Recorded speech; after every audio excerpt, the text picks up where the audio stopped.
the weather was really bad. Really bad. And they said, you know, these are great people in North Carolina. They won't mind. No, but they said, they won't mind, sir, if you canceled and made it another time. And I said, what? And they said, we have a big crowd, but they won't mind just because the weather was so terrible. So I said, you gotta be kidding. So we've been driving for 2 hours. We landed it like a long way, but there was no way that we weren't showing up tonight. That I can tell you. That I can tell you. We couldn't land at your local airport. We landed a long ways away. I said, what? Let's put it this way, the drive was about 3 times longer than the flight. But we made it. That's all that matters, right? We made it. And I'm here today for one main reason, to thank you, the people of North Carolina, for being so incredible. We want to thank you. You went out and pounded the pavement, you organized your fellow citizens, and propelled to victory a grassroots movement, the likes of which nobody has ever seen before, and that's beyond our country. And I want to give a special thank you to the incredible military families, service members, and veterans of North Carolina.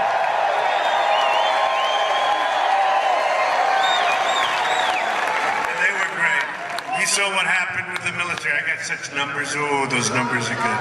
I won't talk about it. We don't talk about numbers, we bring people together, but boy, were those numbers good. And our veterans, do we love our veterans? We love them. Your state's legacy of service is an inspiration to us all. North Carolina has produced many of the finest soldiers, airmen, sailors, and Marines the world has ever seen.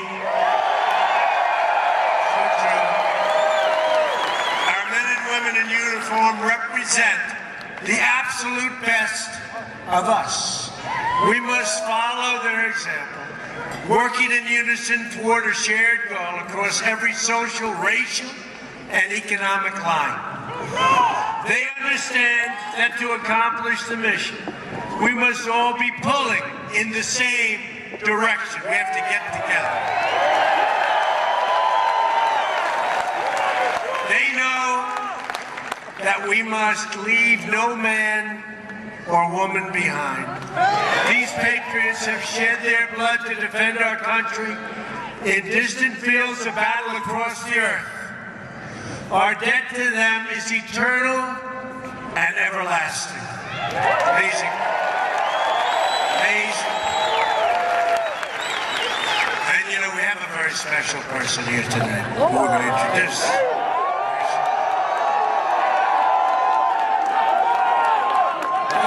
It's been such a popular choice. We salute their sacrifice and we salute the flag they fought to protect. We love our flag, right?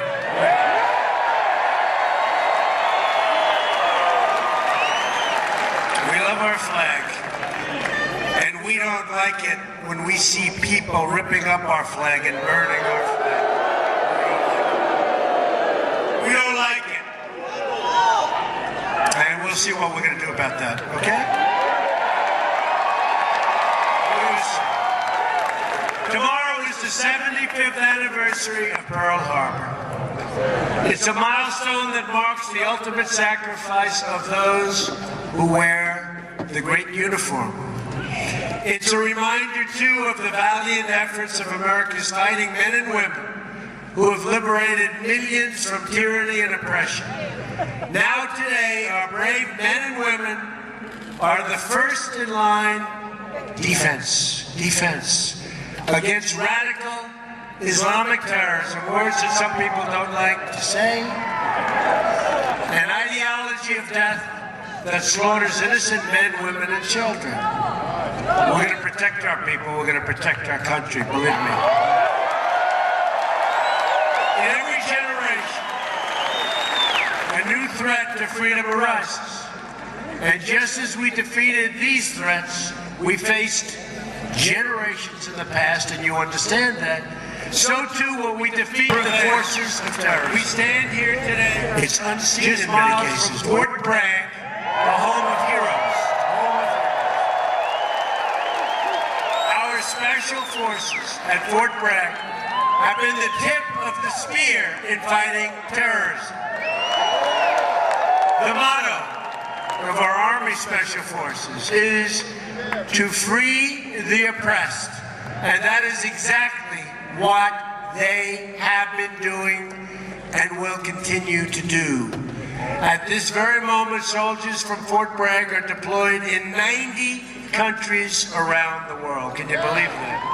90 countries. Based in Fort Bragg is the 82nd Airborne Division, also known as the All-American Division. We stand in awe of their achievements. We really do. Not far from here sits 45% of the entire United States Marine Corps at Camp Lejeune. I've been to Camp Lejeune. We love Camp Lejeune. 12,000 citizen soldiers fill the ranks of the North Carolina Army and Air National Guard. The National Guard rushed to the scene to help the victims of Hurricane Matthew and so many other catastrophes. And we continue to send our thoughts and prayers to those recovering in its wake.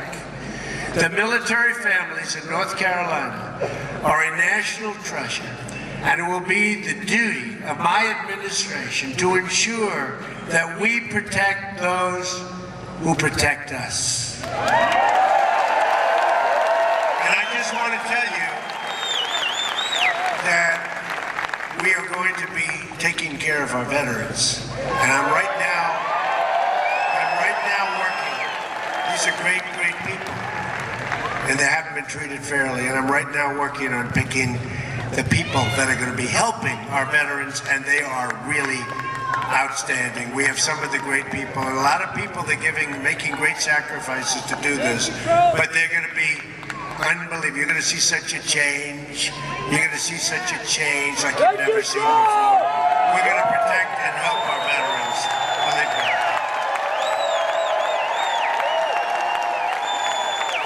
That brings me to the second reason that I'm here, to discuss our action plan to make America great again, beginning with the rebuilding of our military.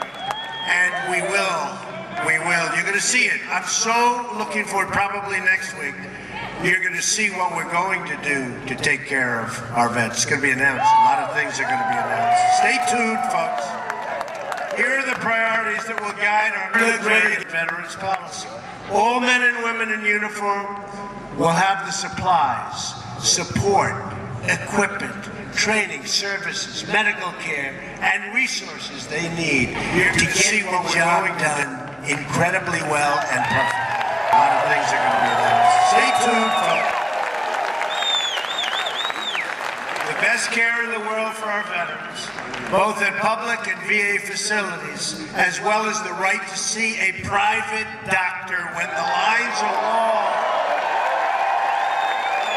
I've been saying this for the last year and a half. Incredibly well. You know, people are waiting in line for 7 days, 8 days, 9 days. Longer. He just said longer. Longer than that. And when that happens, you're going to have to see a private doctor when the lines are long. I've been saying this for the last year and a half. You know, people are waiting in line for 7 days, 8 days, 9 days. Longer. He just said longer. Longer than that.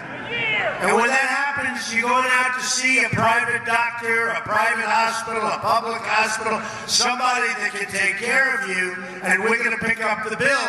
And it's going to be, not only is it going to be great for you and life-saving in many cases, it's going to be less expensive. And I'm saying, why didn't they do this in the past? Why didn't somebody do that? There's not going to be any more waiting for our great people in line for weeks to see a doctor. And finally, a commitment to only engage the use of military forces when it's in the vital national security interests of the United States. We don't want to have a depleted military because we're all over the place fighting in areas that just we shouldn't be fighting in.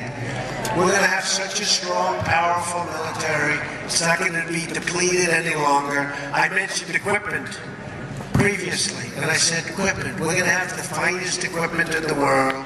It's going to be new, it's going to be modern, it's going to be clean, it's going to be the best. That's all we're going to have.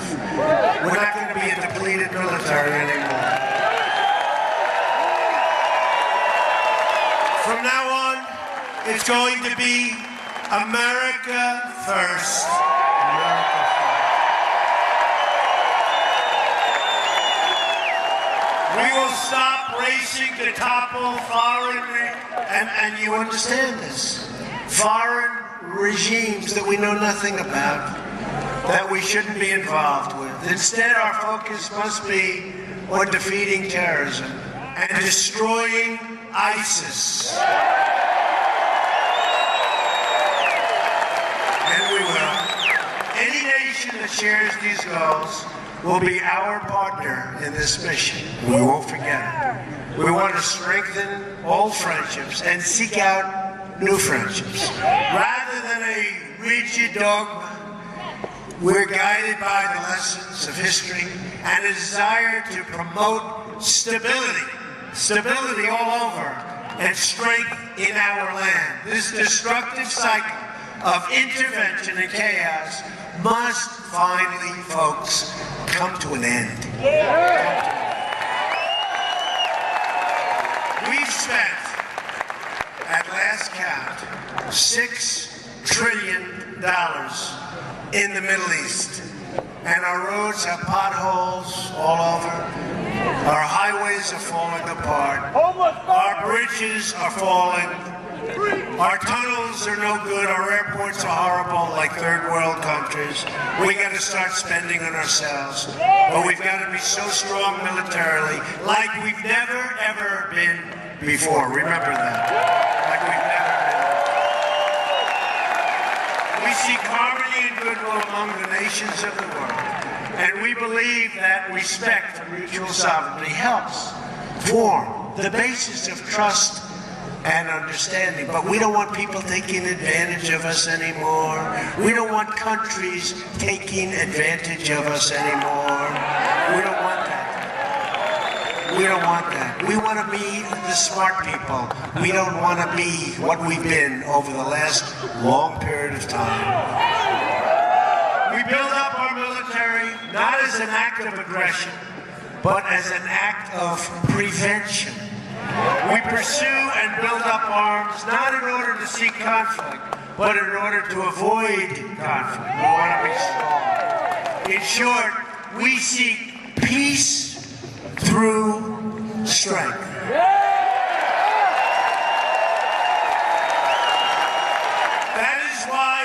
First budget report to Congress, I am going to ask for the elimination of the defense sequester. It's enough.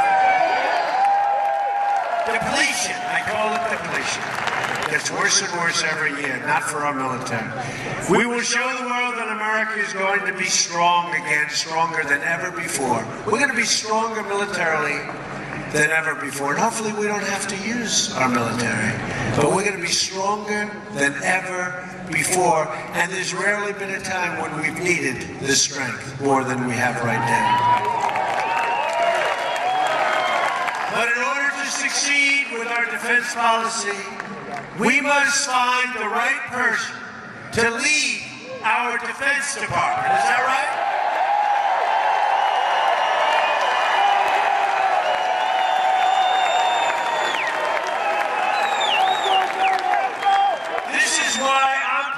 Formally announced today my intention to nominate General James Mad Dog Mattis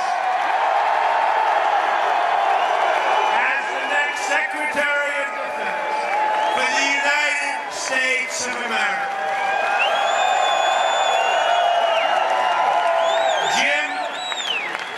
is a Marine Corps four-star general, the former commander of U.S. Central Command and NATO's Supreme Allied Commander.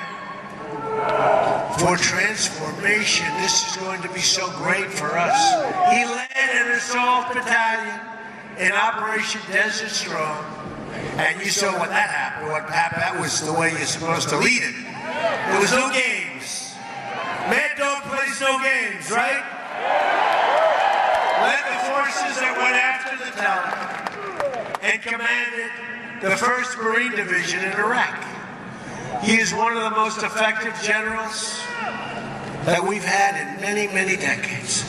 An extraordinary leader of our time who has committed his life to his love for our country. General Mattis is the living embodiment of the Marine Corps motto, Semper Fidelis, always faithful. And the American people are fortunate that a man of this character and integrity will now be the civilian leader atop the Department of Defense. Under his leadership, right? Under his leadership, such an important position. We will rebuild our military and alliances, destroy terrorists, face our enemies head on, and make America safe again.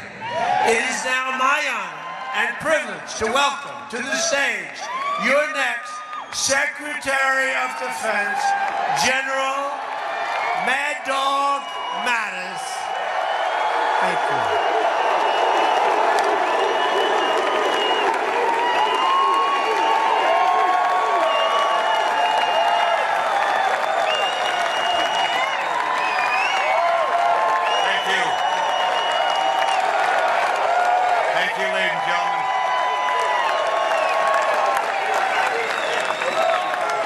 Thank you, President-elect, for the confidence that you have shown in me. Thank you for the opportunity. I'm grateful for the opportunity to return to our troops, their families, the civilians of the Department of Defense, because I know how committed they are and devoted they are to the defense of our country, the defense of our Constitution. And with our allies strengthened, with our country strengthened, I look forward to being the civilian leader so long as the Congress gives me the waiver and the Senate votes to consent. Thank you very much.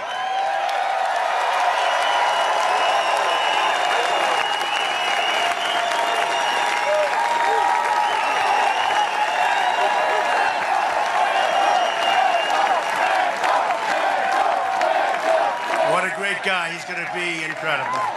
He'll get that waiver, right? He's going to get that. Oh.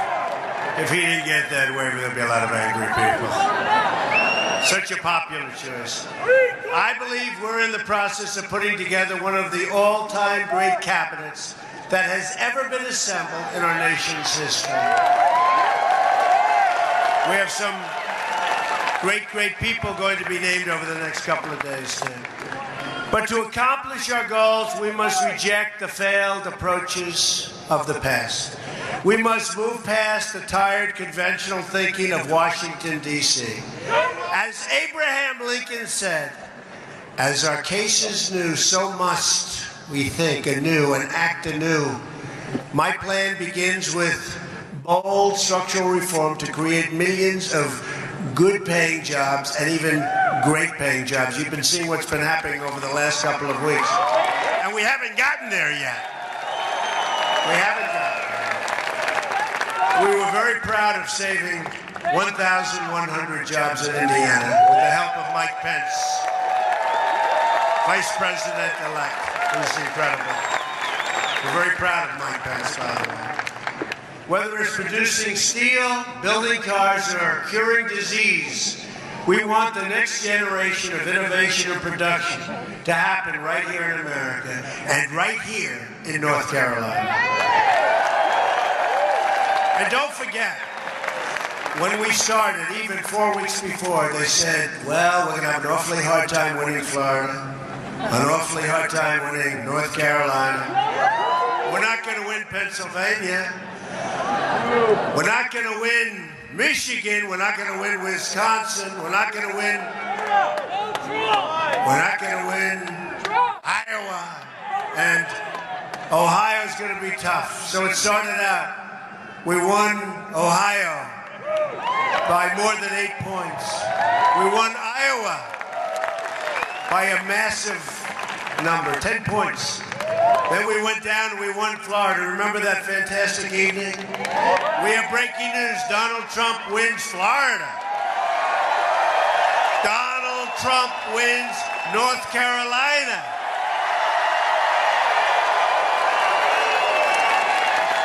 We won so many states. We won 30 states, 32 states.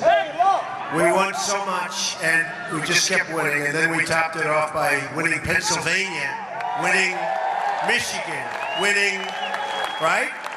Winning Wisconsin. States that hadn't been won in 38 years, a lot of states. And it was a fantastic evening, and that's why we're here tonight, because we want to thank you. We want to thank you, especially. First on taxes. We're going to undertake one of the great tax reforms and simplifications in American history. This includes lowering the tax rate on business from 35% all the way down to 15%. And massive tax cuts, by the way, for middle-class workers. Massive. The biggest. Biggest since Reagan, actually bigger than Reagan. On regulations, we're going to eliminate every single wasteful regulation that undermines the ability of our workers and our companies to compete. The regulation business is a disaster in our country. We're going to get rid of all of the unnecessary regulations. On energy, we will cancel the job-killing restrictions on the production of American energy and pursue American energy independence. And we'll be able to do it. Honoring the legacy of Theodore Roosevelt, believe it or not, one of our great environmentalists, we will also conserve and protect our beautiful natural resources for the next generation, including protecting lands and anglers and hunters and all of those who enjoy the outdoors, like my sons, Don and Eric. They enjoy the outdoors. They enjoy it. They love it. On infrastructure, I will ask Congress to pass legislation that produces $1 trillion of new investments in America's crumbling infrastructure, including major projects in our inner cities. We're going to take care of our inner cities. We're going to get the inner cities going again. Remember I used the expression, what the hell do you have to lose? I'm telling you, you're going to see. And I want to thank, we did so well, so much better with African American communities, with Hispanic communities than anybody ever anticipated. So much better. Better than has taken place in years back. So I want to thank the African American communities. I want to thank the Hispanic communities. And we're starting to work already. We're working already. And the appointment today of Ben Carson has been very popular, very well received. Dr. Ben Carson. Good guy. Great guy. We will have two simple rules when it comes to rebuilding this country. Buy American and hire American. All right? Buy American. On trade, our trade deficit, now nearly $800 billion a year. We have a deficit, think of it, of almost $800 billion a year. You always say, who's negotiating these deals? Is a chronic drag on the growth and a destroyer of jobs and wealth in our country. In the month of October alone, our nation racked up more than $40 billion in trade deficit. $40 billion! Including more than a $30 billion trade deficit with China alone. All right? Think we're doing a good job in negotiating? I don't think so. How many business people do we have in this audience that could have done a slightly better job of negotiating, right? Yeah, you can. North Carolina has lost nearly half of its manufacturing jobs since NAFTA.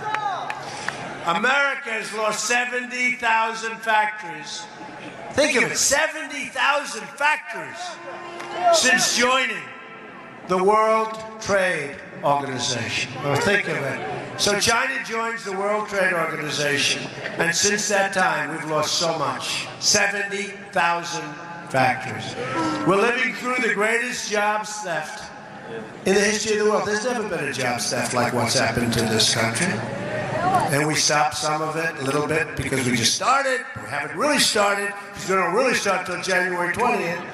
But we're stopping. And one of the wealthiest men in the world, you saw it today, maybe, did anybody see it? Masa, right? Masa, great guy of Japan. He's pledged that he's going to put $50 billion into the United States because of our victory. He wasn't investing in our country. 50 billion. 50,000 jobs. 50,000 jobs he's going to be investing in. He's a great guy. A Trump administration will renegotiate our terrible trade deals, stand up to foreign cheating, and defeat every last American. And we will do this. We will defeat the enemy on jobs, and we will defend American jobs. We're going to defend American jobs. And we have to look at it almost as a war, because that's what's happened to us. That's what's happened to our workers. These are great people. And boy, did they come out to vote. Remember they said they don't exist? They existed. They existed. Believe me, in millions and millions of people poured out to the voting booths, and they voted big league. That's why we had these kind of victories. We had states where we would win by 30 points, 35 points, 40 points. Amazing. And if a company wants to fire their workers, leave our country, and then ship their products back into our country, there will be consequences. I'm sorry. There will be consequences. Big consequences. On health care reform, every day, the law known as Obamacare is destabilizing our health care, really destabilizing it, surging premiums and forcing providers out of the market. If we don't act, the damage will be irreversible. We're going to act. That is why we're going to repeal and replace Obamacare. We have no choice. We have no choice. We have absolutely no choice. So we're going to repeal and replace Obamacare, and you're going to get health care at a much lower price with a much lower deductible. It's so high now, you really can't, and for the most part, you can't use it. But we are going to have great health care at a much lower price. On child care, I'm asking Congress to pass legislation to make safe and affordable child care accessible to all. And people like that. That's something that Ivanka Trump, did anybody ever hear of Ivanka Trump, right? Ivanka Trump has been fighting for a long time, and I have, and I agree with her. On crime, the murder rate has experienced its largest increase in 45 years. We are going to support the incredible men and women of law enforcement, and we are going to bring this terrible crime wave to an end.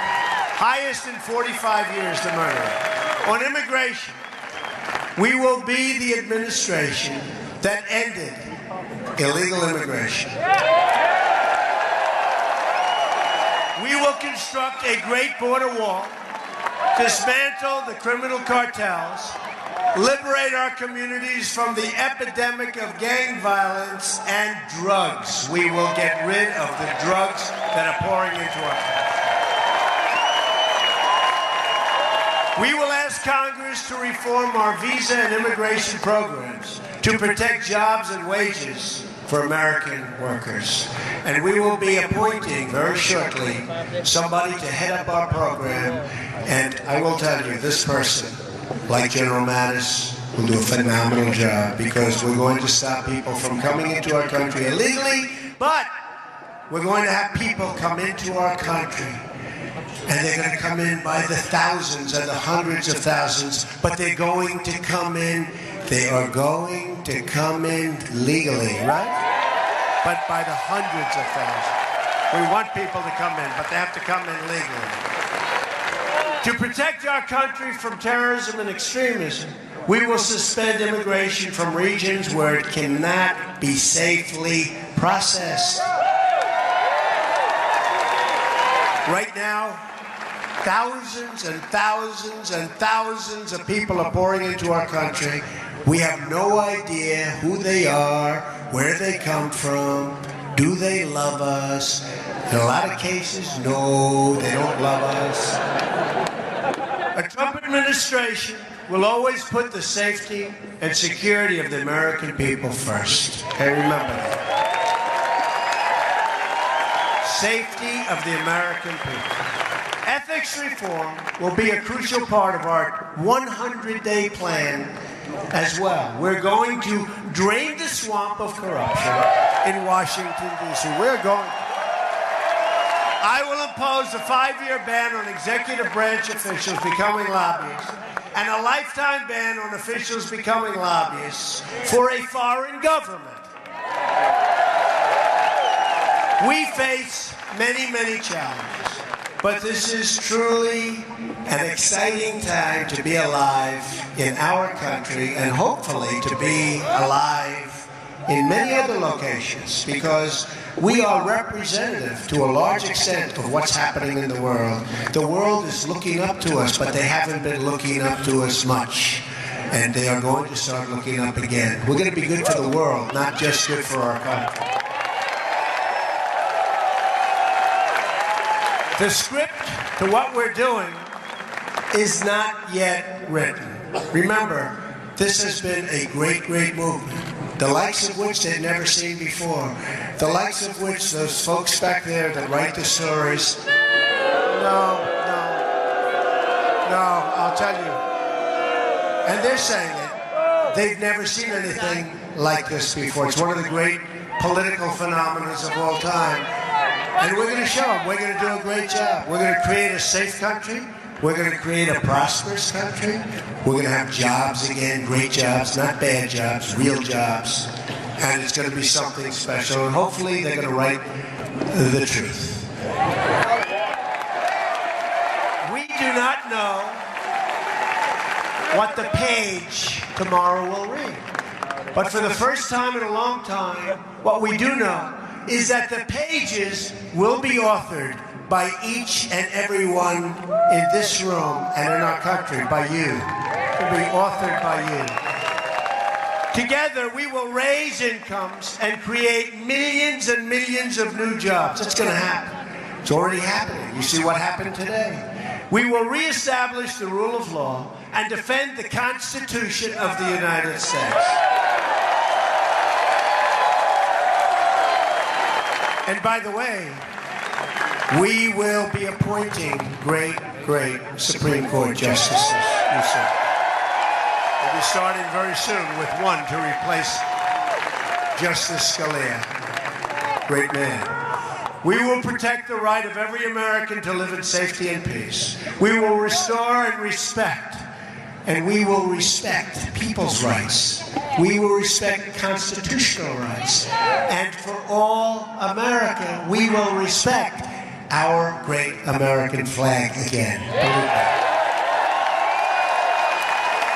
We will heal our divisions and unify our country. When Americans are unified, there is nothing we cannot do. Nothing. No task is too great. No dream too large. No goal beyond our reach.